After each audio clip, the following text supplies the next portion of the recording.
Alright, here it is, round 2, the new updated meta for longsword. I ran various sets through the calcs, and these are going to be the best for raw longsword. Anyways, we're going to use Artian weapons, because that's what Capcom wants us to do. So for the base, you want all raw attack. You still want to go with a base element for the most damage, but just going blast or para is the smarter move, just so you don't have to deal with this stupid Artian system anymore. But for the upgrades, you guessed it, all attack plus 1 sharpness. So 4 attack, 1 sharp is the min max. But you know, RNG sucks, and with my save scum reroll method, you can see how many of your future Artians will suck, so you're not gonna get 4 attack, 1 sharp realistically. Most speedrunners just cheat in their swords, so it's not easy getting 4 attack, 1 sharp, so just try to get at least 2 to 3 attack, then 1 to 2 sharp, then affinity, and then elemental last as far as priorities. But no matter what, 1 sharpness is a must, because the base white sharpness will not last more than 1 to 2 minutes, even with Master's Touch. With 1 sharp though, you will last twice as long as the base, or 3 times as long if you get 2 sharp. And not using Master's Touch is also not an option, as even with 2 sharp, you will blow through sharpness without Master's or Razor Sharp level 3 because of the Crimson/Spam playstyle. And if you're not aware, white sharpness is a 1.32 multiplier, so you never want to go to blue. So really the video should be called Sharpness is King. But if you do get an elemental roll on the Artian, and I mean like 1 to 2 element max, it's not too bad to put on a para Artian or for your normal elemental Artian swords. Just don't put it on Blast Artian, as the only reason to use Blast is strictly for solo play. Since you're constantly attacking anyways, para isn't that crazy for you solo, especially if you disable the cat, which makes the monster only target you, so you might as well get the extra 150 blast procs.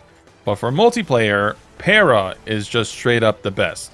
Being able to freeze the monster and then everyone DPS's it down is more DPS than any other sword, hence Lalabarina being basically the only good normal longsword. So if you don't have a para Artian, I would just use Lalabarina's sword over a elemental Artian sword in multiplayer, because para is that good. For the decos, you want Grip Boost 5 and Master's Touch, or Razor Sharp Hybrid with Handicraft level 1. All the builds today reach over 70% or 75% crit without Mantle, which equals 100% crit with Corrupted Mantle. And more than likely you won't have a perfect Artian, so odds are you will have 10 to 15% crit instead of 5% crit, which puts you over the Master's Touch threshold of being better than Razor Sharp plus Handicraft plus 1. So between the two, Master's Touch is the way to go. For normal weapons like Lala, it's up to you. You can go with a level 3 para, and then level 3 crit boost for the other slots, since Lala's sword has a lot of white sharpness. Or if something like Gore's longsword, you want to go with Master's Touch and crit boost 3. But basically, if you have over 75% crit, go with Master's Touch.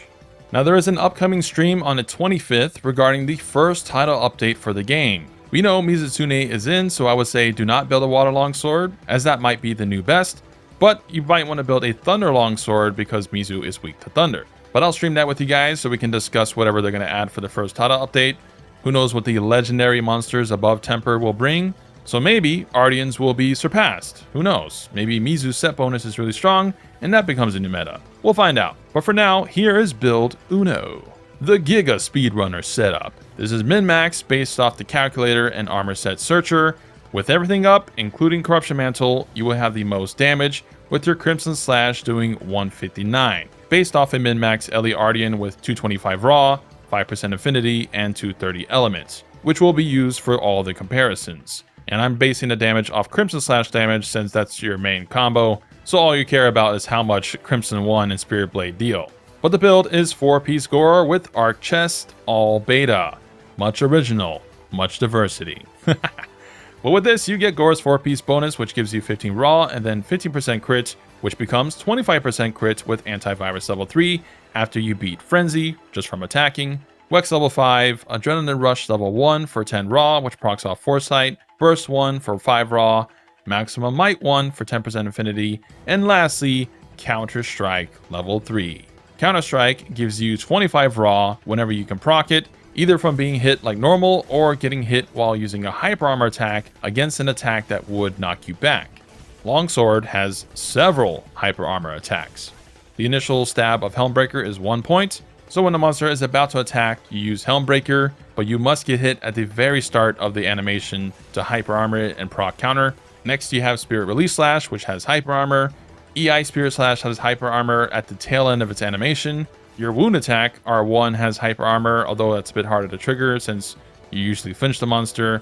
And lastly, which is new, apparently if you charge R2 and then release it for the double hit, that has hyper armor in red, much like the Valor Longsword attack in GU.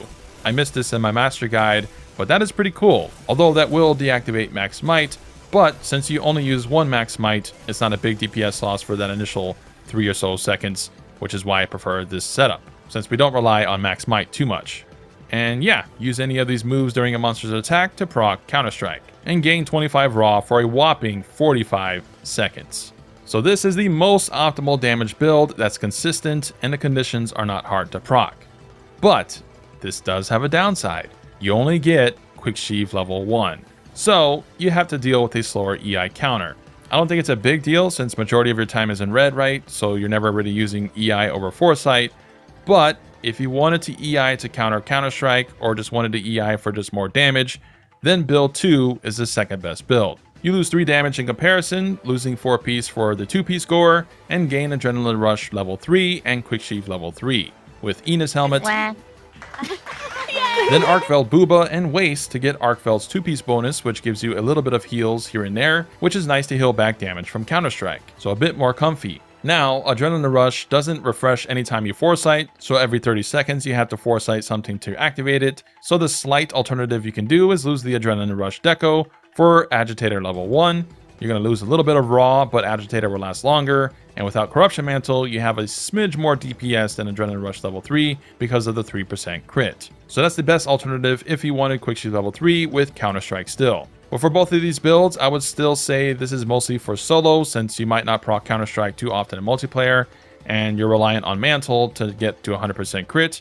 So without it, you're only at 70 with a 5% crit weapon anyways. Now the third build is if you didn't want to use Mantle nor use Counter-Strike. Basically a build for multiplayer.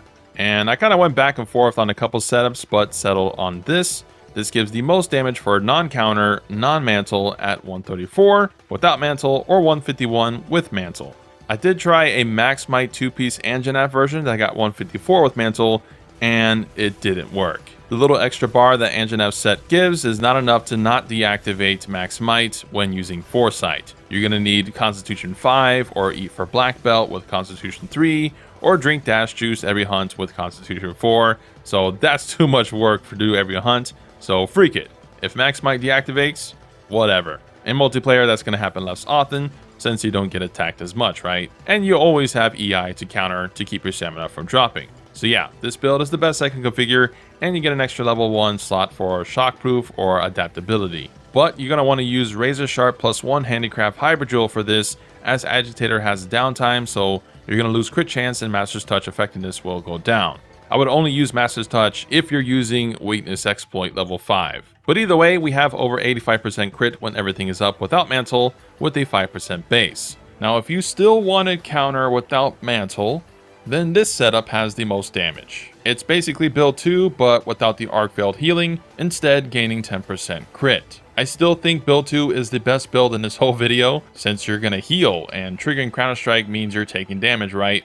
So eventually you're gonna die or you're forced to heal and lose DPS. In multiplayer anyways, because you won't have your cat to heal you, right?